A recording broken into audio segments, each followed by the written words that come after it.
आज आपण नाश्त्याचा एक मस्त असा झटपट होणारा पदार्थ करणार आहोत. तो आहे बेने डोसा. तर बेने म्हणजेच बटर. आता हे बेने डोसा आहे तो कर्नाटक राज्यातील दावणगिरी या शहरातील आहे आणि तिथे हा पदार्थ अतिशय लोकप्रिय आहे. तर मी ज्योती, आपलं ज्योती पटेकर किचनमध्ये स्वागत करीत आहे. आज आपण बेने डोसा कसा बनवायचा आणि तो देखील झटपट ते पाहणार आहोत. तर मी इथे एक मिक्सरचं भांडं घेतलेलं आहे, म्हणजे मिक्सरचं जार घेतलेलं आहे.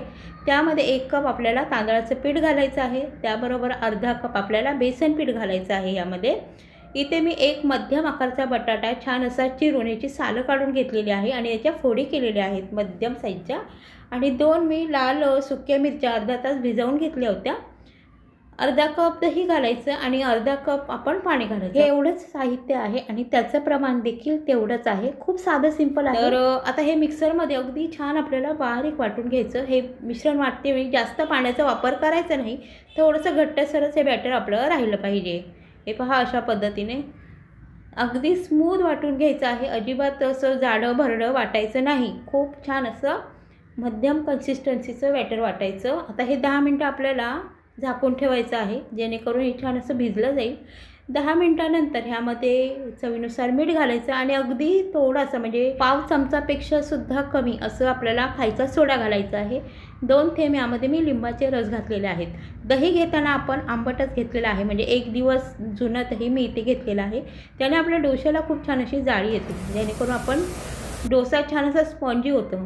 आता आपण डोसे बनवायला सुरुवात करूया. तर छान असा आपल्याला तवा अगदी मस्त गरम करून घ्यायचा आहे आणि गरम तव्यावर थोडंसं पाणी शिंपडून घ्यायचं आणि टेम्परेचर याचं मेंटेन करायचं. आता हे डोशाचं बॅटर छान ह्या तव्यावर असं पसरवून घ्यायचं.